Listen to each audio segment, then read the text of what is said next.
Amém. Números 16 diz: Corá, filho de Izar, filho de Coate, filho de Levi, tomou consigo a Datã, Abirão, filhos de Eliabe, e Aon, filho de Pelete, filho de Ruben. Levantaram-se perante Moisés com 250 homens dos filhos de Israel, príncipes da congregação, eleitos por ela, varões de renome, e se ajuntaram contra Moisés e contra Arão, e lhes disseram: Basta, pois que toda a congregação é santa, cada um deles é santo, e o Senhor está no meio deles.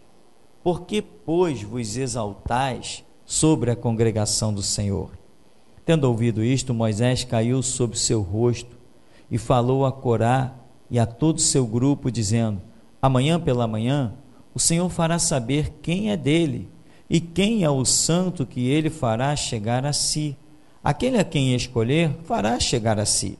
Fazei isto: tomai vós incensários, Corá e todo o seu grupo, e pondo fogo neles, amanhã sobre eles deitai incenso perante o Senhor. E será que o homem a quem o Senhor escolher, este será o santo. Basta-vos, filhos de Levi. Disse mais Moisés a Corá: Ouve agora, filhos de Levi, acaso é para vós outros coisa desprezível que o Deus de Israel vos separou da congregação de Israel para vos fazer chegar a si, a fim de cumprirdes o serviço do tabernáculo do Senhor e estardes perante a congregação para ministrar-lhe? E te fez chegar, Corá, e todos os teus irmãos, os filhos de Levi, contigo. Ainda também procurais o sacerdócio? Amém, irmão? Podeis sentar em nome de Jesus. Irmãos, nós já estudamos no nosso seminário, tem um monte de coisa escrita por aí, um monte de áudio, um monte de vídeo, e nós sabemos que Israel é o retrato da igreja. Nós sabemos que o que se passou com Israel é o que está predito sobre a igreja, mas sem tirar um ponto, uma vírgula, um solfejo que seja. Israel foi liberto do Egito, que representa o mundo. É o mesmo chamado. A palavra igreja significa os chamados para fora do sistema do mundo. Deus fez com que Israel atravessasse um deserto, e o deserto nós aprendemos que é lugar de provação. A Bíblia diz que o Senhor conduziu a eles pelo deserto, os deixou ter fome, mas os sustentou, os deixou ter sede, mas os proveu, deixou ter as mais diversas dificuldades, mas Deus sempre esteve no meio deles. Foi aí que eles conheceram os grandes nomes que hoje nós chamamos de títulos jeovísticos, Jeová Rafá, Jeová Chamá, Jeová Shalom, Jeová Savaote, porque em cada situação Deus se manifestava e eles mesmos davam esses títulos para o Senhor. Ou seja, se eles conheciam Deus como Jeová Rafá, significa que Deus também os provou até na doença, porque Jeová Rafá é o Senhor que cura, e eram eles que davam esses títulos para Deus. À medida que as coisas iam acontecendo, eles diziam: o Senhor cura, Jeová Rafá.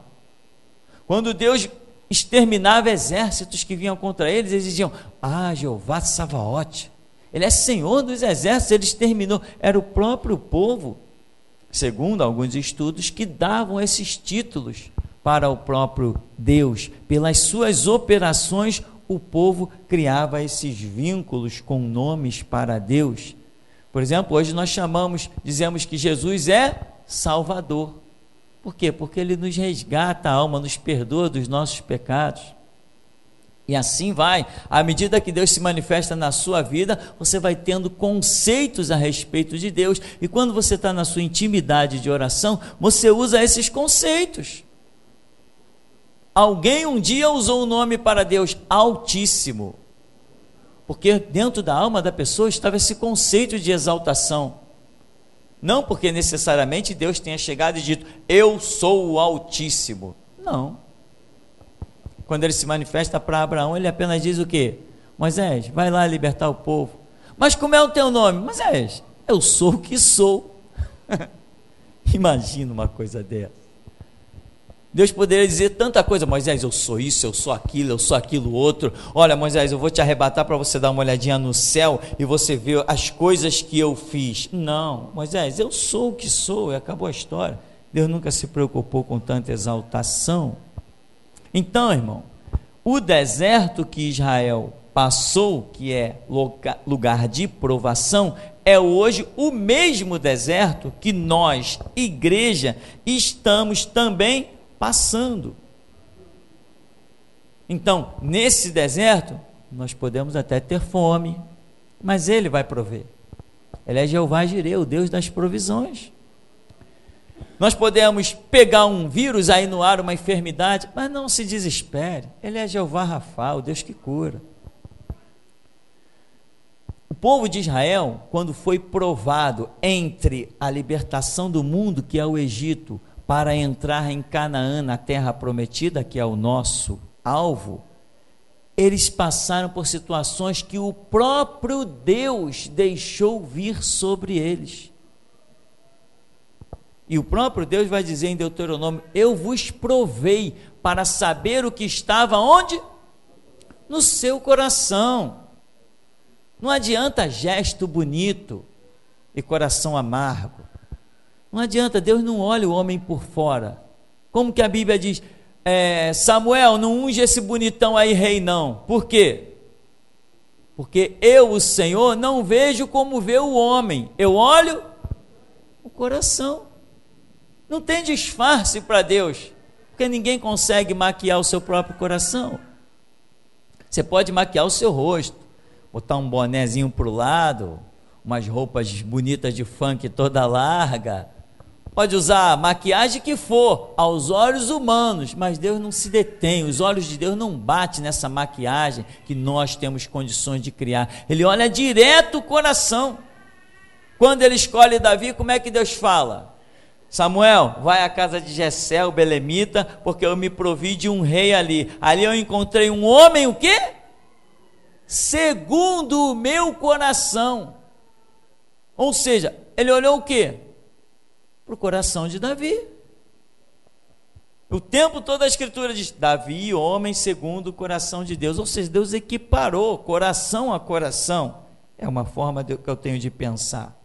Então, irmão, o deserto são as provas, são as lutas, e eu e você hoje nos encontramos em um deserto. Nesse deserto nós podemos ainda cair, fracassar e não entrar na terra prometida. Você é salvo hoje? Então bem-aventurado que dorme desde já no Senhor, diz a Escritura. Amém? Porque enquanto você está vivo sobre a terra, você está sendo testado, provado, e tem mais, Deus não te testa e te prova, e diz, pronto, já testei, provei esse está aprovado, ele vai ser um salvo e ponto final. Não, eu tenho uma notícia para você, meu irmão, para os guerreiros ela é boa, e para os fracos ela é horrível. Deus, quando te aprova num nível, parabéns, você foi aprovado. Agora eu vou te jogar para o nível 2. Lá vem e prova tudo de novo. Os guerreiros dizem, sabe o quê? Beleza, passei para o segundo nível, vou para a guerra de novo. Acabou o segundo nível, beleza, vou para o terceiro nível, vou para a guerra de novo. Mas os fracos dizem assim, acaba o primeiro nível e dizem assim, ai, graças a Deus, passei por um monte de provação, né? Agora Deus não vai mais me provar. Quando vem a prova, eles não resistem. Guerreiro tem que estar sempre pronto para uma nova guerra. Guerreiro tem que ter a couraça forjada no calor da batalha. Sabe, irmão? Você tem que nunca desistir. Jesus falou assim, trabalhar enquanto é dia. Também falou, diz a Escritura, levantai-vos e andai, porque não será aqui o vosso... Mas tem crente já, Senhor, me dá descanso, me dá a tua graça. Senhor, eu quero deitar na rede. Senhor, me dá dinheiro para mim comprar uma propriedadezinha bem lá no interior, onde eu nem escuto o carro passar, nem a buzina, onde eu só escuto o toque, toque, toque dos cavalinhos que estão em volta. Me dá uma condição para mim ir lá para o interior, fugir dessa cidade grande. Irmão, cidade grande é campo de batalha, é guerra. E o Deus vivo e poderoso para este campo de batalha chamado cidade grande, só chama obreiros de valores. Aproveita a tua convocação. Deixa os fracos irem para o interior. Tem pessoas que dizem assim, não, eu não saio daqui do Rio de Janeiro só por causa da igreja. Irmão, a tua visão, o teu mundo não gira em torno da igreja. Teu mundo tem que girar em torno de Deus. Aonde Deus quiser te levar, Ele está te levando para a guerra. Agora, você pode fugir da guerra, indo com os teus próprios passos para onde você quiser, mas tem um detalhe, quando você foge da guerra, você também foge debaixo das asas do Altíssimo. Aí não precisa nem uma flecha do diabo para te derrubar, basta uma picada de um escorpião, que você nunca viu no meio de uma ruazinha, acaba contigo. Mas Deus não chamou a sua igreja para ser abatida por escorpiões, nem por serpentes. Sabe o que tem acontecido nos últimos dias, meu irmão, nesse ministério? Tem havido palavras tão incríveis para mexer dentro do cérebro das pessoas. Palavras simples, que depois o Espírito Santo fica me dizendo, sabe aquela palavra que foi dita? Sabe aquela outra palavra que foi dita? Olha a profundidade das operações. Eu fico em êxtase. Ontem, por exemplo, no nosso seminário, meu irmão, Deus sacudiu por dentro dos fatores psicológicos de cada um. Já começou durante o seminário, depois naquela meia hora de clamor, Deus sacudiu poderosamente por dentro do psicológico de cada um. Todos aqui ontem tiveram a chance de ter saído daqui completamente uma nova criatura. Pensamentos e ousadias completamente mudados. Então, Israel é o retrato da igreja. Israel atravessou um deserto e daqueles milhares que saíram do Egito, quantos entraram na terra prometida? Josué e Calebe, 2. Você tem ideia da luta que você se encontra, da prova que você se encontra? Você tem ideia da realidade desse ministério, quando eu digo para você, nem todos os que estão aqui dentro verão a glória de Deus? Enquanto que em outras igrejas você não escuta isso. Irmão, bem-aventurado é tu que está dentro da igreja, você é um salvo. Meu irmão, você não é salvo, você está em processo. Você está vivo aí? Você não pode sair daqui hoje à noite e ir lá se encontrar com uma prostituta? Você não pode sair daqui hoje, agora, depois desse culto, e ir lá para subir o morro, para pegar suas drogas, pegar maconha, cocaína? Você não pode. Você não pode sair daqui hoje e resolver entrar num terreiro de macumba e fazer um pacto com o diabo para ficar rico. Se você pode, você tem livre-arbítrio, então você tem a escolha de andar no que é certo e andar no que é errado. Você pode sair daqui hoje, ir para sua casa, dobrar os teus joelhos, colocar teu rosto em terra e dizer, só o Senhor é Deus, a escolha é tua, o caminho está diante de você. Então você não é um salvo ainda, enquanto você não ouvir aquela palavra, vinde bendito de meu Pai, possui por herança o reino, a sua luta, a sua guerra ainda não terminou. Essa é a realidade, irmão. Reino de Deus é para os fortes e muito fortes. Reino de Deus é para quem entra na igreja procurando Deus. Onde está Deus? Reino de Deus não é para quem entra na igreja procurando a minha namorada, a minha noiva, a minha mulher, a minha mãe, o meu irmão que eu tenho um negócio para tratar com ele, a minha dívida, o dinheiro que me devem, ou sei lá o que. Não, reino de Deus, meu irmão, é para quem eleva os seus olhos para os montes e saiba que há um Deus. Reino de Deus é para quem centraliza Deus.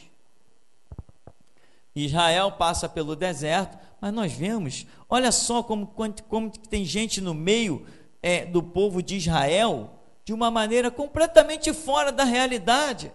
Eles chegam ao ponto de dizer assim para Moisés, no verso 3: por que vocês estão se elevando sobre a congregação do Senhor? Aí Moisés ouve isso, caiu sobre o seu rosto e falou: então tá, vamos fazer o seguinte, junta aí o incenso de vocês, coloca fogo e vamos apresentar essas coisas perante o Senhor.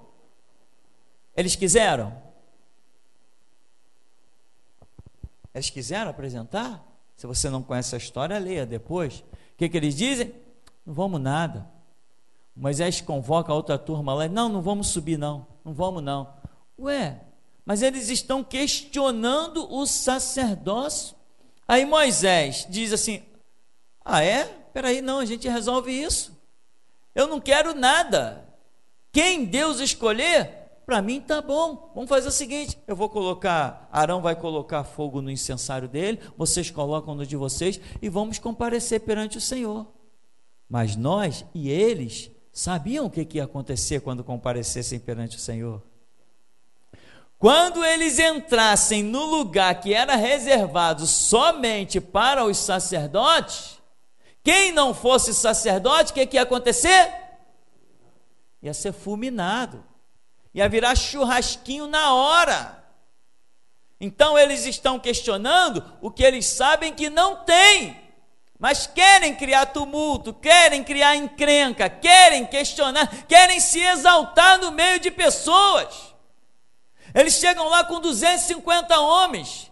Esses 250 homens que estão apoiando eles tinham que dizer assim: não, Moisés falou que é certo, agora vamos fazer.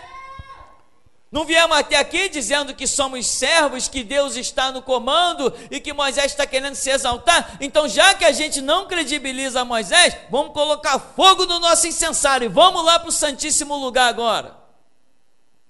Mas eles sabiam que se entrasse, morreriam todos. Eles sabiam que Moisés era o homem. Eles sabiam que o irmão de Moisés, Arão, era um sacerdote. Eles sabiam muito bem disso. Afinal de contas, quem libertou eles do Egito?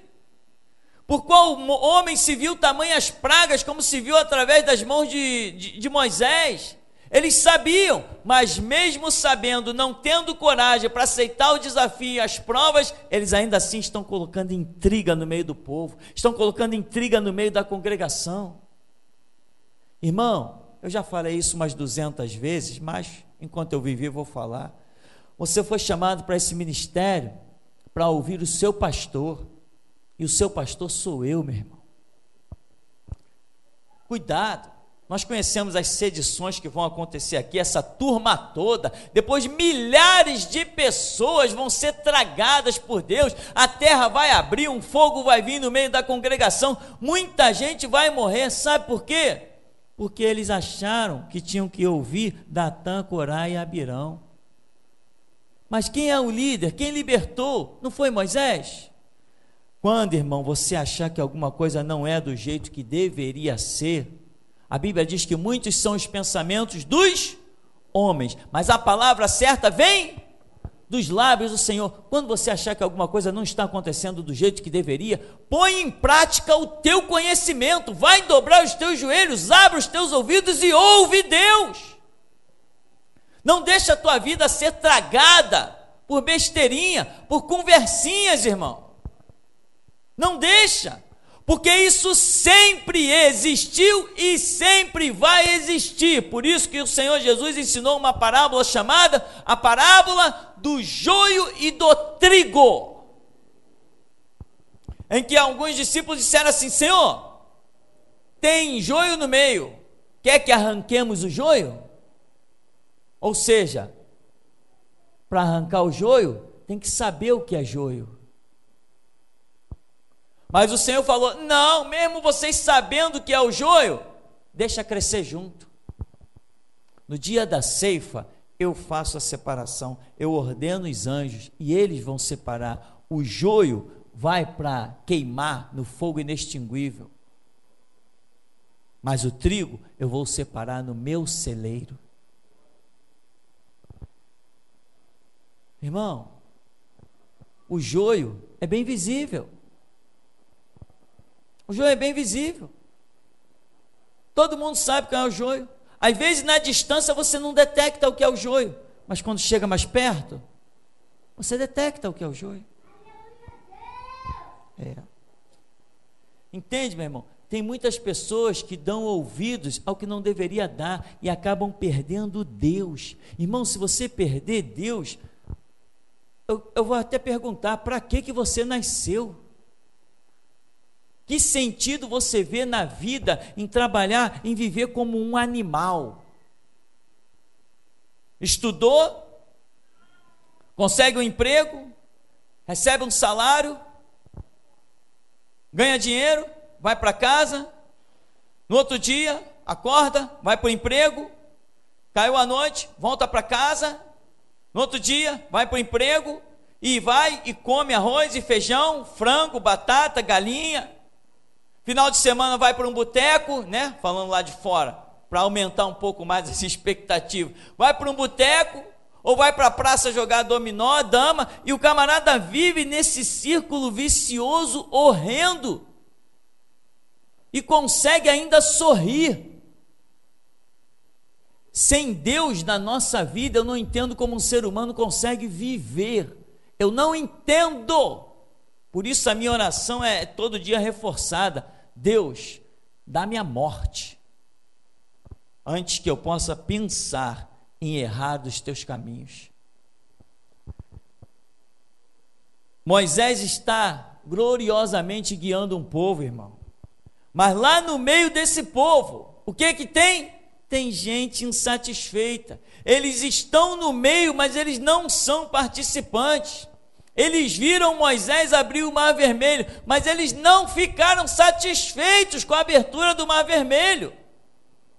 Eles viram Moisés chegar diante de Faraó e expor a própria vida, dizendo para um homem que é líder de um grande império, dizendo: olha, deixa sair o meu povo, assim diz o Senhor. Moisés está expondo a vida. Todos aqueles homens viram isso, mas não ficaram satisfeitos que um homem chamado Moisés e Arão expusesse a vida em favor deles, para que eles deixassem de ser escravos. Moisés os libertou, mas eles não ficaram satisfeitos com a sua libertação. Porque quando Moisés está aqui batendo boca com eles, eles estão dizendo: sabe o quê? Foi isso que tu fizeste, nos tiraste do Egito para morrermos nesse deserto. Você sabe que tem gente, meu irmão, não sei se hoje já está aqui dentro, mas que vai chegar. Uns já estiveram e já foram. Tem gente que vai vir nesse ministério, vai conhecer a libertação, vai deixar de comer as bolotas dos porcos, vai aprender a valorizar o seu dinheiro, porque Deus não precisa ser sustentado por dinheiro de ninguém, mas mesmo assim depois ainda vai tentar seduzir você para fazer uma arruaça contra aquilo que não pode vencer. Você quer ser um guerreiro forte? Então engole essa palavra, meu irmão. Você quer ser alguém que ninguém te derrube? Então fica forte, come o alimento saudável. Mas todo dia, quando você olhar no meio da plantação, lá está o joio. Muitos são chamados, e poucos, quem é o escolhido? É só o trigo. Mas muitos são chamados. Agora o que cada um vai se tornar da sua vida, Deus o sabe. Então, meu irmão, você vê que o homem diz,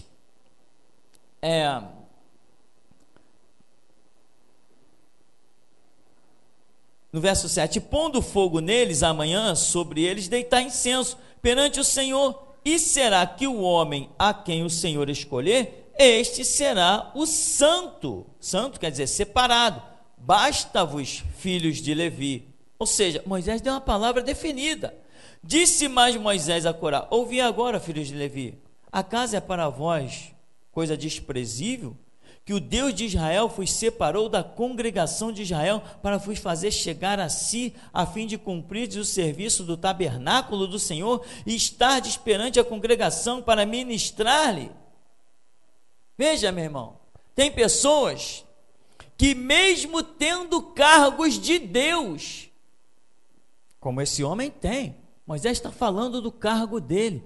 Deus vos separou, está mostrando o cargo dele. Tem pessoas que mesmo tendo um talento de Deus, mesmo tendo um cargo de Deus, mesmo tendo um chamado ministerial, ao invés de glorificar a Deus e somar no reino de Deus, ele ainda se torna uma pedra de tropeço. Dá para você ser forte, afinal de contas? Dá para você parar de se iludir, meu irmão? Porque por aí, nos ministérios das carreiras eclesiásticas, muita gente olha e diz assim: ali está o diácono, ali está o presbítero, e pessoas estão por aí credibilizando outros só porque possuem um título. E eu te digo, os que mais eu vi fazer rebeliões, inclusive em uma assembleia de tal de Campo de São Cristóvão, que é aqui pertinho, que tem congregação até no Santo Cristo, os que mais eu vi fazer rebeliões dentro das igrejas eram que tinham títulos de presbíteros e diáconos. Por quê? Porque usavam o seu título não para edificação, mas para criar rebeliões, criar problemas dentro da igreja. Problemas inacreditáveis, só porque estavam ambicionando um cargo acima, queriam uma promoção, queriam ser consagrados, e mal sabem eles que quando são consagrados por mãos humanas, nunca serão nada. Quantas pessoas entram nesse lugar e dizem assim: pastor, estou esperando uma consagração. Há umas 3 semanas atrás entrou um aqui e disse: pastor, eu tenho um chamado e eu estou esperando na minha denominação que eu seja consagrado. Eu digo assim: irmão, muda o teu parecer. Eu nunca fui consagrado por homens algum, e não existe sobre a terra um homem que tenha um cargo superior nem igual ao meu. E as pessoas ficam com o olho rebolando na face, porque, irmão, Deus me separou não para que homens viessem engrandecer-se sobre mim, mas para que Ele seja engrandecido sobre mim. E se você é consagrado por homens, então homens são maiores do que você. Mas se é Deus quem te separa, Ele sim é maior que você. E a tua reverência será toda dele, e mais de nenhum homem. É dos projetos de Deus que você vive. E aí, meu irmão, muita gente, Moisés começa aqui num bate-boca danado, e esses homens que têm cargos, esses homens que têm funções especiais, eles estão liderando a congregação. A Bíblia vai dizer que eles são príncipes eleitos pelo povo, são pessoas de renome, são pessoas de destaque, são pessoas de conceito, são pessoas que as pessoas veem neles alguma fidelidade, alguma ética, moral, conduta. Eram chefes de família, mas mesmo assim eles acabam desvirtuando os seus pensamentos. E a Escritura diz o quê? Aquele que está de pé, cuide para que não caia. Estamos atravessando um deserto. Eu te pergunto, quando o povo de Israel saiu do Egito, que começou a trilhar naquele deserto, e a própria congregação foi quem elegeu esses homens, Datã, Corá e Abirão e um monte de outros. Eles próprios elegeram esses homens como sublíderes dentro daquela congregação para as funções eclesiásticas. Eles poderiam imaginar que por causa desses homens que eles mesmos elegeram, milhares do povo de Israel ia cair pelas pragas do Senhor, tragados pela terra, e o fogo ia consumir. Cuidado, irmão. Você pode eleger quem você quiser, mas a sua fé e a confiança não podem se afastar dos pés de Jesus Cristo. Não importa, meu irmão, quem você olha e diga: aquele ali é um santo homem de Deus. Ele pode ser o santo homem de Deus que ele quiser, mas Senhor da minha alma é Jesus Cristo. Você tem que ser forte. Você tem que saber como lidar com as coisas. Você tem que aprender isso nos pés do Senhor Jesus. Existem lições, meu irmão, que nenhum colégio jamais vai te dar. Existem coisas que estarão dentro da tua alma como sinal poderoso de Deus, em que você vai discernir a todos, mas de ninguém serás discernido. Você tem que crescer. Você tem que crescer, abrir a boca e todos se calarem, ter uma postura que todos olhem para você como louco, mas são os loucos que não errarão o caminho, diz a Escritura. Tem que ter postura, irmão. Não pode se deixar iludir, não pode se deixar levar. Irmão, outro dia eu estava pensando em criar um livro e colocar o nome de tanta gente e as causas como essas pessoas passaram pelo ministério e fracassaram. Seria realmente grande lição, mas eu desisti. O tempo, os 15 anos que estamos aqui, já passou tanta gente por aqui, meu irmão, que esse livro ia ter que ser muito grande. Muito grande. Uma vez teve um movimento, entrou gente demais aqui nesse ministério, e eu pensei assim, compro cadeira? A igreja ainda era virada para ali, ainda era até menor. Falei, o que eu faço com tanta gente? Eu compro cadeira? Daqui a pouco o Espírito Santo falou assim, não compra nenhuma. Nenhuma.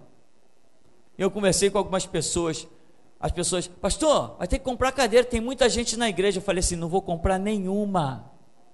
Daquela turma, dezenas que entraram, não ficou nenhum. E depois eu falando com os mesmos irmãos, eu disse, lembra que eu falei que não ia comprar nenhuma cadeira? Vê se tem daquela turma que entrou aqui, um que seja. Então, meu irmão, aprenda a discernir essas coisas. Lidar com o ser humano é perigoso. É muito fácil você lidar com o leão, você já conhece o comportamento dele, não chega perto, senão ele te devora.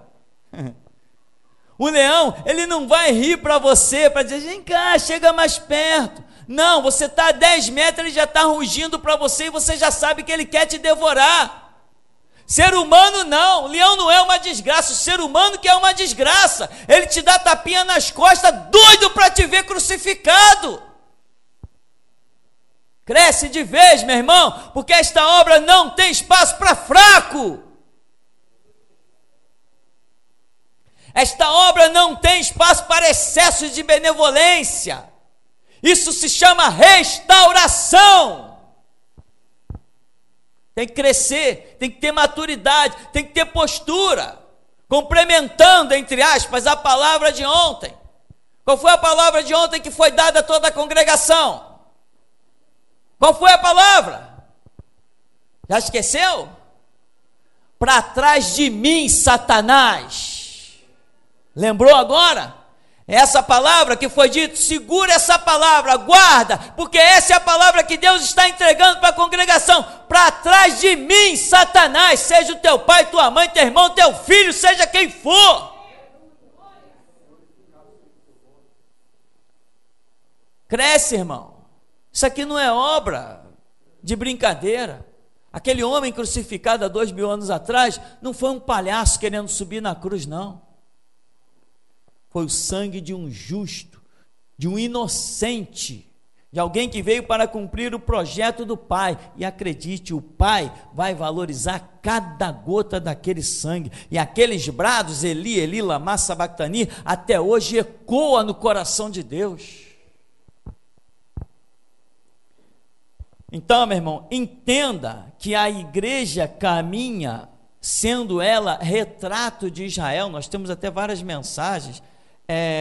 Israel, retrato da igreja, tem 1, 2, 3, 4, não sei se tem 5, tem um montão dessas mensagens, onde eu mostro, vou equiparando a igreja a Israel, e é exatamente isso que o Espírito Santo nos tem ensinado, de todos os detalhes. Inclusive, se você quer saber como será o fim da igreja, é só olhar para o fim de Israel, que está tudo tipificado e demonstrado nas simbologias. Então, diz assim ainda, olha só, no verso 12, mandou Moisés chamar a Datã e Abirão, filhos de Eliabe, porém eles disseram, não subiremos, porventura é coisa à toa que nos fizeste subir de uma terra que mana leite e mel, para fazer-nos morrer neste deserto, senão que também queres fazer-te príncipe sobre nós. Observa a habilidade que um ser humano tem de perverter as coisas e seduzir pessoas. Hoje a lição é essa mesmo, meu irmão. você aprender a discernir pessoas. Porque a Escritura diz que o paladar prova o alimento, assim como o ouvido prova as palavras. Ou tu fica esperto, meu irmão, ou vai chegar dentro de poucos dias, eu vou olhar daqui e não vou ver a tua face. Porque enquanto é Deus mandar botar essa frase aqui em cima, é exatamente assim, centro de seleção. Você observa aqui, olha, quem foi que disse que a terra era boa, que manava leite e mel? Deus. Moisés transmitiu. Na hora de sair da escravidão, todo mundo saiu feliz da vida. Vamos largar esse deserto. Escravidão, eles trabalhavam de segunda a segunda. Trabalhava, ia para casa, comer, dormir e no outro dia trabalhar, depois ia para casa, comer, dormir. Quando Deus os liberta, Deus lhes dá o sábado como dia de descanso. Deus lhes providencia coisas gloriosíssimas, mas olha o que o homem diz aqui: nos fizeste subir de uma terra que mana leite e mel, para fazer-nos morrer neste deserto, senão que também queres fazer-te príncipe sobre nós. Imagina, na hora de ser liberto, que beleza, vamos sair dessa terra, deixaremos de ser escravos, vamos construir as nossas famílias com liberdade, nossos filhos com nossos quintais, vamos fazer as nossas próprias plantações, vamos comer das nossas vinhas, como nos contam os nossos pais que acontecia com os nossos antepassados. Vamos edificar um altar ao nosso Deus, vamos adorar, vamos edificar templo, vamos ter nossas próprias casas do jeito que a gente quer, vai tudo ser uma bênção. Daqui a pouco alguma coisa contraria, não favorece os interesses pessoais, que estão querendo sobrepujar os coletivos, e aí vem dizer o quê? Tu nos tiraste da terra que manava leite e mel, e nos trouxeste para morrer nesse deserto. Olha como o ser humano tem a capacidade de perverter as coisas, e foi com esta palavra mentirosa que eles seduziram, em princípio, 250 pessoas para marcharem contra Moisés e contra Arão. E as 250 e mais um monte que eles seduziram, foram para onde? Não posso nem dizer que foram para a eternidade simplesmente, mas possivelmente para o inferno, porque eu não vejo Deus salvar rebelde na Escritura em nenhum momento. E a sedução parte de onde?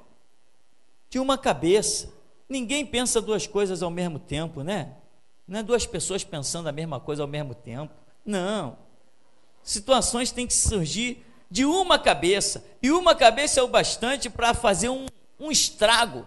Lembra do diabo? A Bíblia diz que Lúcifer, ou o querubim ungido da guarda, teve uma ideia. A ideia dele foi: edificarei o meu trono da banda do norte, e acima das estrelas do céu me colocarei. Ele teve a ideia dele, mas com essa ideia dele, quantos seguiram? A Bíblia diz que 1/3 seguiu Lúcifer. São milhões. São milhões de anjos seguiram Lúcifer. Milhões de anjos seguiram, não são milhares. Milhões de anjos seguiram Lúcifer. Porque quando João contempla lá em Apocalipse, fala que ele vê o número de anjos, cavalos, etc. Ele fala de número de 20 vezes não sei quantos milhares, e tu vai somar aquele número lá que ele coloca, dá um número absurdo. Então te digo, se considerando 1/3 da rebelião, milhões de anjos não voltarão mais a ver a glória de Deus e estarão eternamente perdidos nas cadeias, nas negruras das cadeias. Por quê? Porque foram atrás da ideia de um cara, um tal de Lúcifer. Ou seja, irmão, se você segue a ideia correta, você vai bem. Se você segue a ideia errada, você vai mal. E aqui na Bíblia você tem como saber o que é certo e o que é errado. Para nós concluirmos e clamarmos ao nosso Deus nessa noite, diz no verso 15: Então Moisés irou-se muito e disse ao Senhor: não atentes para a sua oferta, nenhum só jumento levei deles, e a nenhum deles fiz de mal. Disse mais Moisés a Corá: tu e todo o teu grupo, ponde-vos perante o Senhor, tu e eles, e Arão amanhã. Tomai cada um o seu incensário, e neles ponde incenso. Trazei-o cada um o seu perante o Senhor, 250 incensários. Também tu e Arão, cada qual o seu. Tomaram, pois, cada qual seu incensário, neles puseram fogo, sobre eles deitaram incenso, e se puseram perante a porta da tenda da congregação, com Moisés e Arão. Corá fez ajuntar contra eles todo o povo à porta da tenda da congregação. Então a glória do Senhor apareceu a toda a congregação. E aí você vai ver, irmão, o estrago, você vai ver a desgraça. Começa a morte aqui, logo depois nos próximos capítulos você vai ver continuar a morte e a sedição de Datã, Corá e Abirão continua na boca do povo, o povo ainda criticando Moisés porque esses homens tenham morrido, e aí Deus começa a castigar mais gente, vai morrendo e vai morrendo. Meu irmão, se você trilhar uma estrada de uma ideia correta, você vai bem, vai prosperando, vai cada vez mais. E se você trilha uma ideia errada, você vai definhando, você vai caindo, você vai se atolando cada vez mais. É assim que as coisas acontecem. Portanto, como a Bíblia diz, por que cocheais entre dois pensamentos? Se o Senhor é Deus, segui-o. Se Baal é Deus, segui-o. Mas como diz o grande homem de Deus, eu e a minha casa serviremos ao Senhor. Irmão, Moisés se irou e diz para Deus: eu não levei nada deles, eu não peguei nada deles, eu não fiz mal nenhum a eles, mas eles estão buscando derrubar Moisés. Mas Moisés não fez mal a eles, Moisés não pegou nenhuma oferta deles, Moisés não pegou aqui, como diz, nenhum jumento deles. Deus, o que eu fiz para esses homens? Você tem que entender, meu irmão, que quando você é um cristão abençoado, você não tem que fazer nada para ninguém. A glória de Deus que está na tua vida incomoda quem está nas trevas. A glória de Deus que está na tua vida, o brilho, a ação, a graça do Espírito Santo, incomoda aqueles que não alcançaram o que você alcançou, aqueles que têm inveja correndo nas suas veias. Você não precisa fazer mal para ninguém, não. As pessoas sentem inveja e querem o teu mal, mesmo sem você nunca ter pego uma unha deles. Você já viu que quando você, entre aspas, não é nada, não tem nenhum destaque, muitos nem se aproximam de você? Passa por você: paz, irmão, ou então, boa noite, ou então, nem diz nada.